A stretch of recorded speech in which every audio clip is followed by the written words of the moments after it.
começando mais um Raça na TV. O programa que toda semana traz para você tudo sobre moda, beleza, política, empreendedorismo. E sempre trazemos pessoas aqui que estão fazendo a diferença, não só no Brasil, mas como no mundo, sobre cultura, sobre direitos humanos e sobre principalmente a questão racial, que é o foco da nossa revista, que completou 21 anos. Para encerrar o mês da consciência negra, que foi um mês que teve muitas atividades, eu mesmo estive no Maranhão. Aliás, grande abraço para o pessoal aí de São Luís do Maranhão, onde estivemos conhecendo a cultura negra forte, principalmente a do boi. A gente vai mostrar depois algumas imagens muito legais desse local. Mas para encerrar o programa, para encerrar o mês da consciência negra, estamos trazendo hoje o Juvenal Araújo. O Juvenal Araújo, ele é secretário nacional da igualdade racial, ou seja, passa pela CEPIR toda a política do governo federal na área de igualdade racial. E nós queríamos saber um pouco como é que estão. A gente sabe que hoje, infelizmente, o racismo tem se recrudescido no Brasil, né? Estão aí as redes sociais que não nos deixam mentir, né? Esse mês de novembro mesmo aconteceram vários fatos. O último foi o secretário de Educação questionando aqui a atriz Thaís Araújo. Mas a gente vai falar um pouco sobre isso, vai falar sobre mais, vamos falar sobre o que na realidade a CEPIR tem feito, tem debatido e quais são as metas, quais são as áreas mais atuantes da CEPIR. Olá, Juvenal, tudo bem? Olá. É um prazer recebê-lo aqui no nosso programa. Aliás, o Juvenal é a primeira figura federal que cuida das políticas nacionais que nós trazemos ao nosso programa. Tudo bem?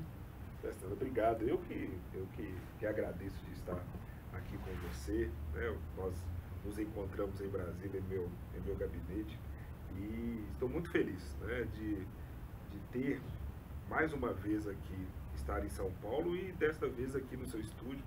E quero desde já repetir o que eu falei pessoalmente naquele momento, da minha felicidade em ver o quanto o seu trabalho à frente da revista Raça e à frente do programa Raça também, o quanto a evolução que houve nestes últimos anos, com a sua competência, com a sua capacidade da sua equipe em conjunto, dizer que eu estou muito feliz, né? Mais uma vez de podermos batermos um papo aqui sobre a questão da promoção da igualdade racial. Eu quero já começar de trás para frente, quero que você me fale um pouco sobre essa campanha sobre o racismo no futebol, que aliás esse ano houve uma pesquisa que disse que esse ano, infelizmente, aumentou o número de denúncias e de fatos que estão chegando sobre o racismo no futebol. Queria já que você bateu uma bola aqui contigo e já falar sobre isso. Olha, ontem, né, houve o lançamento da campanha de combate ao racismo no futebol. Ontem, no Ministério do Esporte, uma parceria da Secretaria Nacional de Promoção da Igualdade Racial com a Secretaria Nacional do Futebol e dos Direitos do Torcedor, em que nós lançamos uma cartilha, né, que lançada também pelo Observatório de Discriminação Racial. A cartilha é essa aqui, né? Uma cartilha muito interessante, isso. Já dei uma folhada aqui, isso, muito boa. Que são os dados de 2016, né? Nós a lançamos ontem, né, nesse ano agora de 2017, e infelizmente os casos de racismo no futebol, eles aumentaram muito neste ano, quase que dobraram a quantidade. E estivemos ali com jogadores, nós tivemos representantes do STJD, estivemos ali representantes também, tivemos árbitros, o Márcio Chagas, aquele árbitro do Rio Grande do Sul, que, né, além de ser discriminado, até quebraram o vidro do carro dele, colocaram bananas dentro do carro. E estivemos ali passando uma tarde discutindo os efeitos do racismo no futebol. E, Pestana, nos preocupa muito essa situação, porque não basta só nós falarmos das questões das torcidas, né? Nós temos também que conscientizar principalmente os dirigentes destes clubes, para que, primeiro, que o clube seja responsabilizado sobre os casos de racismo que se encontram ali durante a partida, vindas da torcida ou de seus jogadores. Mas precisa que os clubes também comecem a discutir sobre o racismo ali. Aliás, o futebol no Brasil é um bom exemplo do quanto o racismo, a discriminação, ela é disseminada na sociedade brasileira e que ela acaba aparecendo de forma um tanto, eu digo que não é sutil, mas as pessoas costumam dizer que é sutil, não dá para enxergar, mas o futebol é um exemplo disso. Porque você pega um país como o Brasil, que 54% da população é negra, é óbvio que isso reflete nos jogadores. Você pega todos os clubes brasileiros, tem negros e brancos, mas é quando você vai ver, no caso do técnico, só existe um técnico negro no Brasil. E quando você olha para a presidência dos clubes, você não tem nenhum negro. E aí você mostra que locais onde o negro ele precisa efetivamente atuar, onde tem a caneta, onde tem o poder, nós não estamos, inclusive no futebol. Me fala um pouco, essa campanha, esse diálogo, tem sido também nessa direção? Tem sido para colocar isso também? É esta a direção. As ações das duas secretarias será essa de, primeiro, conscientização dos clubes, né, dos dirigentes. Também, pensando, isso é um fato que nos chama a atenção. A maioria dos torcedores brasileiros dos clubes geralmente são negros. E nós não temos nenhum dirigente, presidente de clube negro no Brasil. E isso, com certeza, é mais um reflexo da falta de discussão sobre o racismo dentro desses clubes. Então, nós teremos essa ação em conjunto. Primeiro, conscientizando os clubes, os dirigentes, sobre a questão do racismo.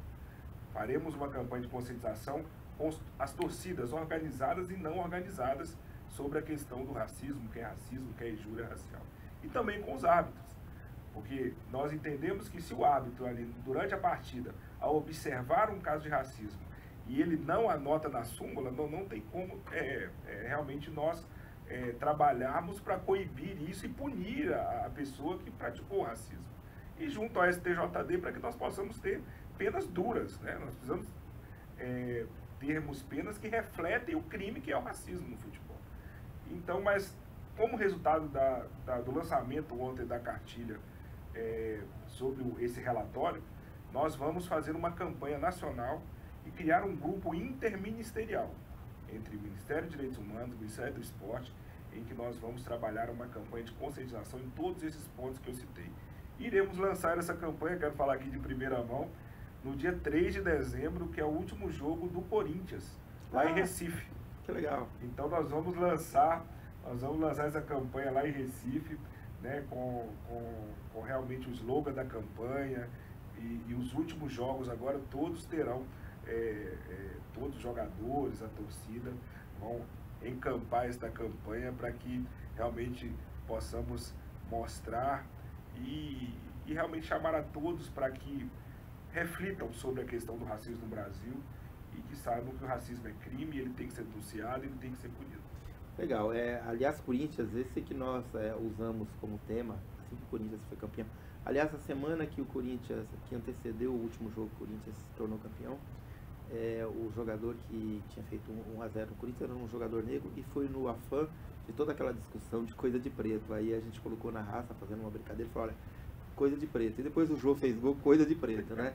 Mas por final a gente fez uma campanha na raça mostrando, olha, um time como o Corinthians, que tem negros, que tem brancos e que, enfim, tem uma torcida também que é multicolorida, que tem multirracial, é um time campeão. E aliás, quando você olha para o futebol, que ainda é um dos últimos lugares que dá oportunidade para todos, né? Você vê que o Brasil ele se dá bem, né? O Brasil é o único país que sempre participou de Copas do Mundo. O Brasil é o único país do mundo que tem essa diversidade, que tem esses grandes destaques negros, né? O Brasil que é o futebol do mundo, né? Quando você fala de futebol, quando você fala de cultura, que é onde a gente entra sem precisar que alguém olhe para você e diga assim, bom, esse cara é branco, esse cara é preto, esse cara não está aqui, a gente vai bem, né? A gente só tem problemas mesmo. E aí eu sempre dou exemplo, né? Eu falo que, por exemplo, o Brasil nunca foi um país que ganhou um prêmio Nobel, né, em nenhuma área. Por que isso, né? Nossos vizinhos aqui já ganharam, Argentina, enfim, Chile, nós não temos nenhum prêmio Nobel. E a gente tem simplesmente 7 títulos, né, de campeonato mundial. Por quê? Porque existe diversidade no futebol. Agora precisa ter diversidade também na direção, em todos os aspectos. Precisa ter diversidade e precisa ser um esporte que não exponha esse racismo, que eu não acho velado, né? Enfim, que é muito claro, e o futebol também tem mostrado isso. O futebol está muito ligado ao nosso povo, né? Até o próprio drible tem muito a ver com as características da capoeira, né? Se você vê, por exemplo, o jogador Robinho, as pedaladas, e você for ver os ritmos da capoeira, são muito parecidos. E geralmente os meninos negros de periferia, que tem mais o dom do drible, né? É muito interessante. Agora, sobre a questão do futebol, linkando com a questão do racismo, Pestana, no Brasil, o racismo, que antes era velado, hoje ele é realmente declarado e mostrado. Só que, uma diferença que eu gosto muito de citar, geralmente as pessoas que têm um poder aquisitivo, né, e que trabalham e têm um maior poder aquisitivo, na maioria não são negros, geralmente o filho, ele quer ser engenheiro, quer ser médico, a menina quer ser cirurgiã dentista. Geralmente a criança negra da periferia é diferente, porque ela vai no que é o reflexo para ela, que é a referência para ela de ser alguém na vida de sucesso no Brasil. Então, a menina que ela vê da periferia, que é negra igual ela, que faz sucesso na comunidade onde ela mora, então ela quer ser o que? Rainha da bateria daquela comunidade, que é quem faz sucesso. Ou aquela cantora de funk, que também tem eu conheço muitas meninas que tem a Ludmilla como fã. Né? Que é a referência de sucesso para ela, negro igual ela, geralmente são ou cantora de funk, ou rainha da bateria. E o menino negro que faz sucesso no Brasil joga futebol. É verdade. Então o menino negro da periferia, ele quer ser jogador de futebol, porque ele não vê um outro negro no poder que seja referência. Isso mostra claramente o racismo no Brasil. É verdade. Bom, e como dirigente, só para, até porque eu quero aproveitar ao máximo aqui a presença do secretário para falar de outros temas, que são importantes também, muito importantes para nós a nível nacional, mas só para lembrar também que, além dessa presença maciça de negros entre jogadores, enfim, a massa, né, porque afinal de contas somos 54% da população, frisar mesmo, dirigentes temos poucos. Em toda a história, por exemplo, a raça que sempre tenta trazer nas páginas, né, mensais da nossa revista, pessoas de destaque em todas as áreas, eu só encontrei até hoje 2 dirigentes master aí do futebol. Um é o André Negão, que ele é conhecido, ele é vice-presidente do Corinthians, é importante dizer isso, esteve muito próximo aliás, por algum tempo foi até presidente do Corinthians. E outro é o Tiãozinho, que é um dirigente lá da Ponte Preta. Ponte Preta, que segundo o Tiãozinho, né, foi o primeiro clube a admitir negros no Brasil. Há uma discussão se foi a Ponte, se foi o Vasco, né, mas o Tiãozinho disse que foi a Ponte, porque a Ponte é um pouco mais antiga, mas eu vou ficar com a fala do Tiãozinho. Tiãozinho, um grande abraço. Queria mudar agora para um outro tema que é muito importante para nós, principalmente a gente está vivendo aí esse mês de novembro também, a campanha da questão dos exames de câncer de próstata. Isso é muito importante, isso é predominante nos negros, os homens negros têm que até fazer esse acompanhamento bem antes, isso eu vejo com todos os médicos falando, mas vocês também têm um trabalho na CEPIR muito importante sobre a saúde da população negra. Eu gostaria que o secretário falasse um pouco desse trabalho. Nós lançamos agora na terça-feira a nossa campanha de combate ao racismo na saúde, e a qual nós, junto ao Ministro da Saúde, fizemos o lançamento também de uma cartilha, né? Aqui. Essa daí. 2, né? Esta cartilha muito interessante, muito boa, né? Depois a gente... Essa campanha, e também lançamos já há algum tempo atrás que é a Política Nacional de Saúde Integral da População Negra, né? A nossa secretaria, junto ao Ministério da Saúde, né? O Ministério dos Direitos Humanos com o Ministério da Saúde. Para nós, Pestana, é muito importante discutirmos a questão da saúde integral da população negra. Por quê? Em vários municípios ou estados, a falta de conhecimento faz com que alguns gestores, acreditando que a política municipal ou estadual de saúde integral da população negra se baseia somente na anemia falciforme. E nós mostramos que, infelizmente, no Brasil, nós somos negros, nós somos afeitos a algumas doenças que, por causa da nossa etnia, né? Uma delas o negro é mais propenso a ter hipertensão arterial, é o negro o maior número que tem diabetes mellitus, né? Glaucoma, e por aí vai. São vários tipos de doenças que realmente nos acometem por causa da nossa etnia. Eu sempre gosto de lembrar, quando a gente fala disso, e muito bom o secretário falar, porque sempre quando fala de saúde da população negra, se refere à anemia falciforme. Mas, por exemplo, diabetes, né? A pressão alta, a famosa pressão alta. Quem é que não tem alguém na família? Isso se dá, inclusive, por conta não só da genética, mas dos quase 400 anos de escravização. Porque os nossos antepassados, eles eram submetidos a uma alimentação, pouca gente sabe disso, extremamente gorda, né? Que era para manter o cara com muita cachaça, porque senão o cara não conseguia fazer. Inclusive o alcoolismo, eu já entrei uma vez num debate falando, olha, se o alcoolismo for hereditário, também existe aí uma política de reparação que deve ser feita, porque a gente, quando pega todos os historiadores e vê o que tipo de alimentação que os senhores de escravos davam para os seus escravizados, a gente sabe que algumas doenças elas acabaram sendo hereditárias por conta de um trabalho do Estado lá atrás. Então é muito importante, o secretário está falando, que o olhar da secretaria, ele não está só focado na política da anemia falciforme, que é muito importante também. Ela é, claro, o carro-chefe, mas tem todos esses outros... Por isso a importância dessa cartilha que nós lançamos, porque nós temos que tratar a saúde da população negra com políticas públicas. Então essa cartilha é realmente para orientar os entes federados, né, os municípios e estados, de que criem em seus municípios e estados uma política estadual ou municipal de saúde integral da população negra, como nós temos hoje no governo federal. E discutir, poucos hoje sabem, pensando aqui, por exemplo, a anemia falciforme é detectada no teste do pezinho. Poucos sabem disso.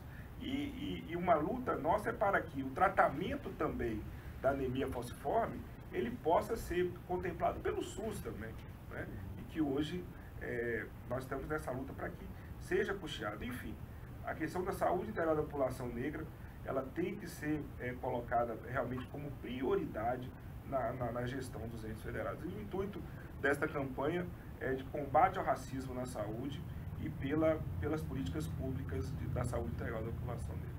Outro tema que eu gostaria muito, eu vou explorar o secretário aqui o máximo, porque são temas que chegam na redação da revista Raça todos os dias, via as nossas mídias sociais, via site, e é claro que a gente não poderia deixar de perder essa oportunidade de perguntar como é que estão as políticas nacionais em torno disso, né?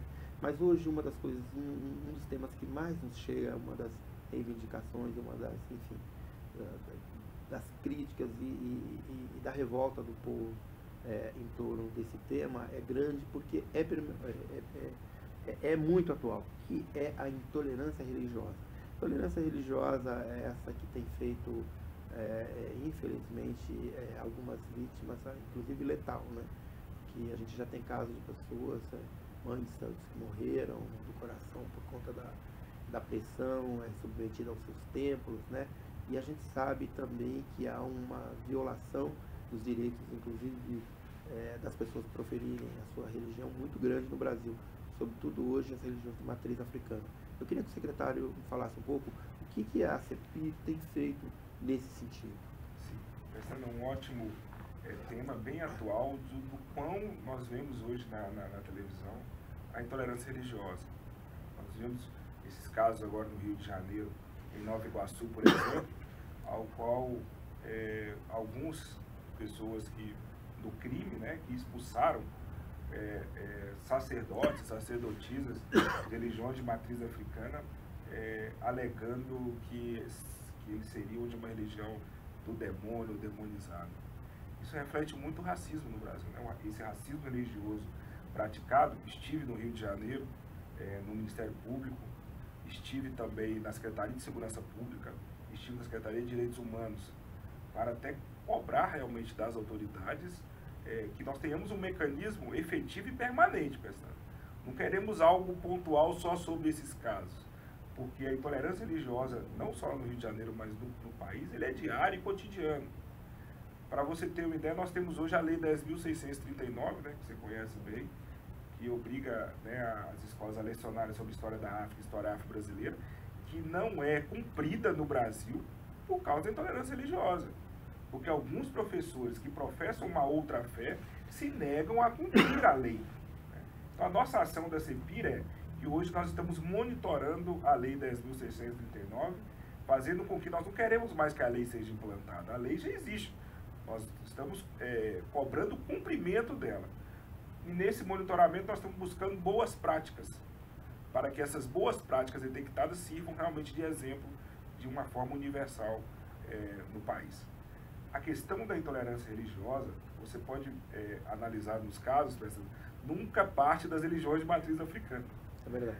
Ela sempre é a vítima da intolerância religiosa. Até porque, e aqui não vai nenhuma propaganda, nenhuma preferência, assim, nós não estamos aqui para fazer isso, mas eu acho que a religião que mais, as religiões que mais estão abertas, né, as únicas religiões, talvez, que tanto o homem como a mulher têm os seus direitos iguais, tanto pode ser um homem, um pai, uma mãe santa, uma Babalorixá, uma Ialorixá, e que pode ter o seu templo, e ela atende a todo mundo sempre, né? Nunca foram religiões que discriminaram homossexuais ou, enfim, qualquer outra. Enfim, são religiões que cabem todo mundo e eu nunca vejo discriminação. O que eu vejo é, sim, uma propaganda muito grande de se dizer que essas religiões são coisas do demônio, do diabo e tal. E, infelizmente, o Brasil nunca coube isso, mas o Brasil de hoje, né, do século XXI, né, um país que está entre as 10 maiores economias do mundo, né, um país que tem essa diversidade, o maior país negro fora da África, não há espaço para isso, né, secretário? Eu fico contente que essas 3 áreas, que eu acho que são as áreas que atualmente são as mais complexas, né, que é a saúde da população negra, né, futebol, porque o futebol mostra bem, enfim, essas características, né, porque eu estava vendo esses dias uma frase de um comentarista esportivo, muito consciente, muito progressista, ele fala, a grande questão é que o sujeito, quando ele vai para o estádio, ele vai para extravasar. E nesse afã de extravasar, ele extravasa, ele mostra tudo aquilo que ele tem contido, né? Dentro da, né, que ele não fala, que ele às vezes ele guarda um racismo lá no seu profundo íntimo, mas é no futebol que ele expõe, que é onde ele vai extravasar, né? E eu fico muito contente que há essa política, né, essa política voltada para essas áreas e, sobretudo, a intolerância religiosa, que hoje é um dos problemas graves, que se não for combatido, a gente sabe qual é o caminho e em que local que alguns países e algumas áreas desse planeta chegaram por causa da intolerância religiosa. Isso. Nós estamos chegando, meia hora, mas quando a gente pega uma figura dessa que é importante, a gente acaba falando rápido e quer falar muitas coisas. Eu gostaria que você comentasse mais alguma coisa, isso. A política. Eu queria falar de orçamento, né? Isso. Porque já que está tendo tantos cortes no orçamento, a gente só vê falar em cortes. Como é que está o orçamento da CEPI? Está tendo dinheiro? Está fazendo coisa? Os recursos, né, da Secretaria não são aqueles que nós almejamos, né? Principalmente que para nós é prioridade a política de promoção da igualdade racial. Mas quero dizer um fato muito importante que nos aconteceu em questão das emendas parlamentares, né? Todos os anos da CEPI, principalmente após 2011, em que as emendas elas foram realmente começaram a serem destinadas para a CEPI, de 2011 até 2017, nós tivemos em torno de emendas aprovadas, arrecadadas, cerca de 185 milhões, né, desde 2011 até 2017. E nós criamos agora esse ano o kit de promoção da igualdade racial, que é o quê? São caminhonetes, né, carros de passeio, móveis para a estrutura do órgão de igualdade racial e dos conselhos, refrigerador, impressora, computadores, e criamos esse kit de promoção da igualdade racial, ao qual nós então lançamos essa campanha, né? Por quê? Nós precisamos trabalhar política de promoção da igualdade racial, mas de forma que possamos estruturar e dar apoio para aqueles nossos irmãos e irmãs que são gestores da política de igualdade racial. Verdade. Então nós criamos esse kit, então esse ano, agora 2017, nós arrecadamos para o ano 2018 153 milhões de emendas aprovadas. Que maravilha. Quer dizer, em um ano nós tivemos quase a totalidade, 100% do que todos os anos que a CEPIR arrecadou conjuntamente. Nossa, ter mais de 10 anos, hein, gente? Isso é um bom trabalho. Para a gente é um motivo de muita felicidade e também agradecer a todos os deputados e senadores que se comprometeram com a política de promoção da igualdade racial. foi uma ação com a sociedade civil também, então uma campanha muito boa, foi muito significativa, ainda mais sabendo dos cortes orçamentários que nós temos, né? Não só da CEPI, mas em todas as esferas, os entes federados, governo federal, estadual e municipal. Mas para a gente foi muito importante. Queria citar 2 pontos também na questão dos avanços, Pestana. Nós temos hoje um ponto muito importante com essa cidade de jovens negros. Infelizmente, no Brasil, a cada 4 jovens assassinados no Brasil, 3 são negros. O feminicídio com essa cidade de mulheres no Brasil, 70% das suas vítimas são mulheres jovens, negras, pobres e que moram na periferia. E as mulheres negras também são as maiores vítimas de violência no Brasil. E nós, há 4 anos, quando nós assumimos, há 4 anos estava parado o programa Juventude Viva. E nós retomamos esse ano, junto à Secretaria Nacional de Juventude. Para nós é uma prioridade, para que nós possamos trabalhar para erradicar de uma vez por todas essa vulnerabilidade em que o jovem negro passa no Brasil. E o programa Brasil Quilombola, né? Nós temos mais de 3.000 comunidades quilombolas no Brasil hoje e também estava parado há 4 anos. Retomamos esse ano porque damos prioridade. É um grupo de 11 ministérios que trabalham todas as políticas públicas para as comunidades quilombolas. Olha, quero agradecer aqui a visita do secretário de Política Nacional da Igualdade Racial, Juvenal. Quero dizer que o Raça na TV está aqui aberto, porque com certeza vai aparecer 1000 novos questionamentos, perguntas, e a gente quer ter o secretário aqui mais uma vez de volta ao programa. Muito obrigado e obrigado a vocês que têm acompanhado o nosso programa agora também pela TV. Grande abraço. Obrigado.